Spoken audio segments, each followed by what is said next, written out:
Japanese মেয়েগুলোকে দেখে বিয়ে করতে ইচ্ছে হয়নি এমন মানুষ খুঁজে পাওয়া মুশকিল। কিন্তু আপনি কি জানেন, আপনি যদি জাপানিজ মেয়েকে বিয়ে করেন তাহলে আপনার জীবন আপনি নিজ হাতে নষ্ট করে ফেলবেন।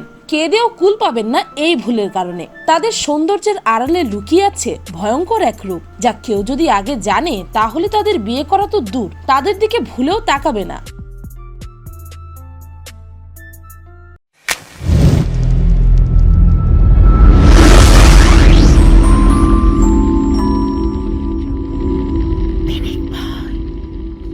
নাম্বার 1, যৌন সম্পর্কে নেই আগ্রহ। জাপানের জনসংখ্যা ও সামাজিক নিরাপত্তা গবেষণা সংস্থা বলছে, জাপানে 18 থেকে 34 বছর বয়সের অন্তত 60% নারী রয়েছেন অবিবাহিত।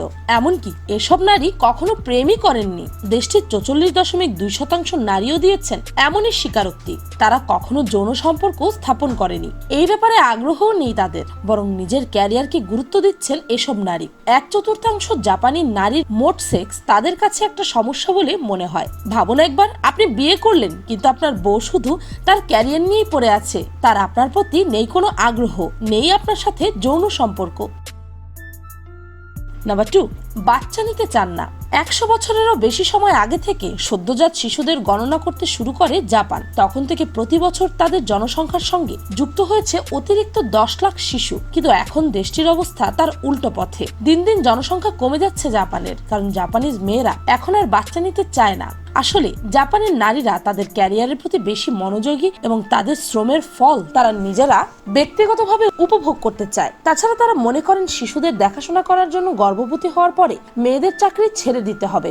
জাপানি সমাজ এখনো বিশ্বাস করে যে সন্তানের লালন পালনের ক্ষেত্রে সবচেয়ে বেশি দায়িত্ব পালন মাকেই করতে হবে। তাই মায়ের ওপর চাপ দেওয়া হয় যে তিনি যেন শিশুর যত্ন নেওয়ার জন্য চাকরি ছেড়ে দেন। তবে যদি তিনি তা না করেন, তার মা এবং শ্বশুর বাড়ির কাছ থেকে তাকে অপ্রীতিকর কথা শুনতে হবে। তাই এই অবস্থায় জাপানিজ তরুণ প্রজন্মের চিন্তা হলো কোনো সন্তানই গ্রহণ না করা। আপনি জেনে অবাক হবেন যে জাপানের এই অবস্থা দেখে জাপানের সরকার ঘোষণা করেছেন, যেই দম্পতি যত বেশি সন্তান জন্ম দেবে তত বেশি পুরস্কার মিলবে সরকার থেকে। প্রথম সন্তান জন্মের পর দেওয়া হবে 1 লক্ষ ইয়েন, যা বাংলাদেশি টাকায় 61,000 টাকা। দ্বিতীয় সন্তান জন্মালে 1.5 লক্ষ ইয়েন, যা বাংলাদেশি টাকায় 92,000 টাকা, এবং চতুর্থ সন্তান জন্মালে 4 লক্ষ ইয়েন, যা বাংলাদেশি টাকায় 2,43,000 টাকা। ভাবা যায়। তারপর জাপানিজ মেয়েরা সন্তান নিতে চাচ্ছে না। আপনি একটি জাপানিজ নারীকে বিয়ে করলেন, এখন আপনি সন্তান নিতে চাচ্ছেন, তখনই জাপানিজ নারী সন্তান নিতে চাইবে না। তখন কি আদৌ আপনার বিবাহিত জীবন ভালো হবে? নাম্বার 3, গৃহিণীরাও চাকরিজীবী। যদি বলি গৃহিণীরাও জাপানে চাকরিজীবী, ভাবছেন তারা আবার কি চাকরি করে? তারা যে স্বামীর ঘর সামলায়, এটাই তাদের একটি চাকরি। এর জন্য সরকার থেকে তাদের স্যালারি দেওয়া হয়। অন্যান্য দেশে দেখা যায় স্বামীর টাকা মানে স্ত্রীর টাকা, আবার স্ত্রীর টাকা মানে স্বামীর টাকা। কিন্তু জাপানের স্ত্রীর টাকা শুধুই স্ত্রীর টাকা, আর স্বামীর টাকাও স্ত্রীর টাকা। স্ত্রী যে ঘরের কাজ করছে, ঘর সামলাচ্ছে, এর জন্য হলেও আপনাকে দিতে হবে স্ত্রীকে টাকা। তাই তো বলা হয় জাপানের গৃহিণীরা কিন্তু বেকার না, তারাও চাকরিজীবী। ইস, আমাদের দেশেও যদি এমন সিস্টেম থাকতো।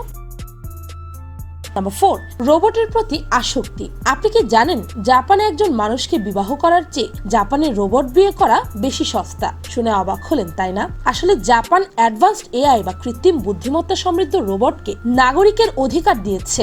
সেখানে কৃত্রিম বুদ্ধিমত্তাযুক্ত রোবট বিয়ে করাকে বৈধতা করে দেওয়া হয়েছে। দীর্ঘমেয়াদী অর্থনৈতিক বিচারে একজন পরিবারের পেছনে জীবনভর মিলিয়ন মিলিয়ন ইয়ান ব্যয় না করে একবার একটি রোবটের জন্য 1 লাখ ইয়ান ব্যয় করতে স্বাচ্ছন্দ্য বোধ করছেন প্রায় সবাই। প্রায় মানুষের মতো দেখতে এআই রোবটগুলো যেন কোনো রকম গৃহস্থালী সমস্যা তৈরি করতে না পারে, সেভাবেই তাদের প্রোগ্রাম করা হয়েছে। এই নকল মানুষগুলো কল্পনার স্বর্গরাজ্যে বসবাসের অনুভূতি দেয়, কারণ তাদের বিবাহ করলে নেই কোনো সমস্যা, নেই প্রতারিত হওয়ার ভয়, হবে না ঝগড়াঝাটি, যা বলবে তারা তাই শুনবে। আর এদিকে তো জাপানিজ মেয়েদের এমনিতেও যৌন সম্পর্ক করার ইচ্ছা নেই, তাই তারা এখন রোবটই বিয়ে করতে চায়। একটি রোবটকে পুরো পারফেক্ট ভাবে তৈরি করা হয়। আর ভাবুন একবার, যদি আপনি কোনো জাপানিজ মেয়েকে বিয়ে করলেন, সে আপনাকে তার বান্ধবীর রোবট বরের সাথে তুলনা দিচ্ছে, পারবেন কি আপনি সেই রোবট বরের মতো পারফেক্ট হতে?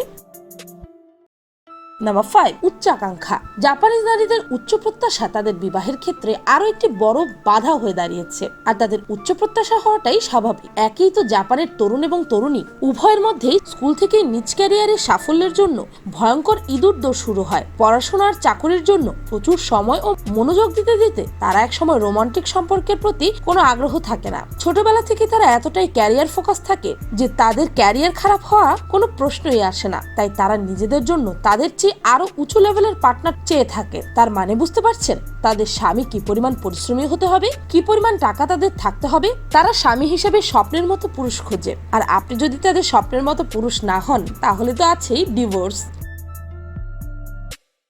নাম্বার 6, বারবি থেকে অ্যানাবেলা। জাপানিজ মেয়েগুলো দেখলেই ক্রাশ খেয়ে যায়, যেন একটা বারবি ডল। আপনি যখন তাদের ডেট করবেন তখন মনে হবে আপনি একটি বারবি ডলকে সাথে নিয়ে ডেট করছেন। গার্লফ্রেন্ড হিসেবে তারা চমৎকার, কিন্তু বিয়ের পরই দেখবেন যাকে বারবি ভেবে বিয়ে করে এনেছিলেন সে তো বারবি না, সে যেন আস্ত অ্যানাবেলা। কি বিশ্বাস হচ্ছে না? ভাবছেন এত সুন্দরী মেয়ে আবার অ্যানাবেলা হয় কিভাবে? আসলে বিয়ের পর পরিবারের দায়িত্ব নিতে চায় না জাপানিজ মেয়েরা। তারা সবসময় স্বাধীন জীবন যাপন করতে চায়। সংসার করার মন মানসিকতা তাদের মধ্যে নেই বললেই চলে। তাই প্রায় সবসময় সংসারের ঝগড়াঝাটি লেগেই থাকে। নাম্বার 7, স্বাধীনতা। জাপানে এমন অনেক মানুষ আছে যাদের বয়স 50 পার হয়ে গেছে, কিন্তু এখনো পর্যন্ত জীবনের কোনো সঙ্গী বেছে নেননি তারা। যদিও তারা জীবনে একটা দুটা প্রেম করেন, তখন প্রেমিকের সঙ্গে বাইরে ঘুরতে যান। তারা এই ঘোরাঘুরি উপভোগ করলেও দিন শেষে সেই আনন্দের চেয়ে তিনি বেশি শাস্তি পেতেন পরিবারের সঙ্গে থাকার সময়। জাপানিজ বেশিরভাগ নারী কাজের ব্যস্ততার কারণে এখন আর নতুন করে প্রেমে পড়ার সময় কিংবা অনুভূতি কোনোটাই নেই। তাদের মতে বিয়ে করার তেমন কোনো প্রয়োজন নেই, কারণ তাদের চাকরি আছে, বাসা আছে, স্বাধীনতা এবং নিরাপত্তা আছে। তাই আপনি যদি কোনো জাপানিজ নারীকে বিয়ে করেন সে তার কাজ নিয়েই ব্যস্ত থাকবে, এবং খুব কম জাপানিজ মেয়ে আছে যারা তাদের স্বামী সংসার নিয়ে থাকতে চায়।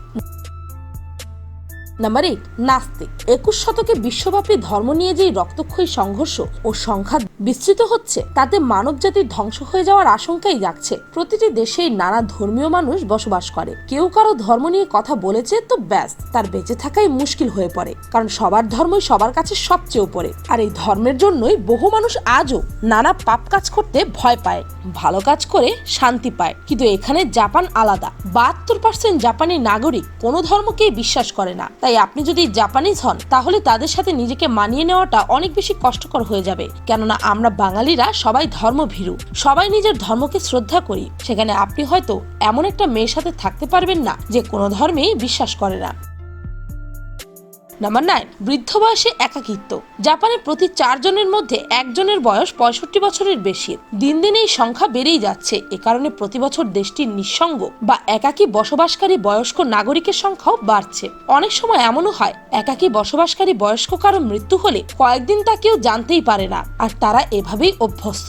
জাপানিদের একটা খারাপ দিক হলো তাদের বড়দের শ্রদ্ধা করার ঐতিহ্য থেকে ধীরে ধীরে সরে যাচ্ছে তারা। বয়স্কদের সঙ্গে প্রাণহীন প্রাণীর মতো আচরণ করে। ভাবুন একবার, আপনি জাপানিজ মেয়ে বিয়ে করলেন আর বৃদ্ধ বয়সে আপনার জাপানিজ সন্তান আপনাকে দেখাশোনা করলো না, নিজের ক্যারিয়ার নিয়ে থাকলো, আর এদিকে স্ত্রীও ক্যারিয়ার ফোকাস হওয়ার কারণে স্বামীকে সময় দেয় না। আপনার স্ত্রী সন্তান ছাড়া বৃদ্ধ বয়সে একাই থাকতে হবে আপনাকে। কি ভয়াবহ অবস্থা। নাম্বার 10, প্রবল আত্মসম্মানবোধ। জাপানিদের আত্মসম্মানবোধ টনটনে। সম্মানের খাতিরে জীবন বিলিয়ে দেওয়া ভুরি ভুরি নজির রয়েছে দেশটিতে। জাপানের বেশ কয়েকজন প্রধানমন্ত্রী অল্প কয়েকটি নির্বাচনী প্রতিশ্রুতি পূরণ করতে ব্যর্থ হয় স্বেচ্ছায় পদত্যাগ করেছেন। কথা দিয়ে সে কথা রক্ষার ব্যাপারে তারা এতটাই কঠোর। টাইটানিক জাহাজডুবি থেকে যে কজন জাপানি বেঁচে ফিরে আসতে পেরেছিলেন, দেশে ফিরে তাদের প্রবল জনরোষের সম্মুখীন হতে হয়। তাদের মতে সহযাত্রীদের বাঁচাতে যদি নাই পারলে তবে তাদের সাথেই প্রাণ কেন দিলে না, এই ছিল জনতার আক্ষেপ। আর সেখানে যদি আপনি আমাদের দেশের মতো জাপানিজ মেয়েকে মজা করে আপনার শ্বশুর বাড়ির বদনাম করে বসেন, তাহলে সেদিনই হতে পারে আপনার বিবাহিত জীবনের শেষ দিন।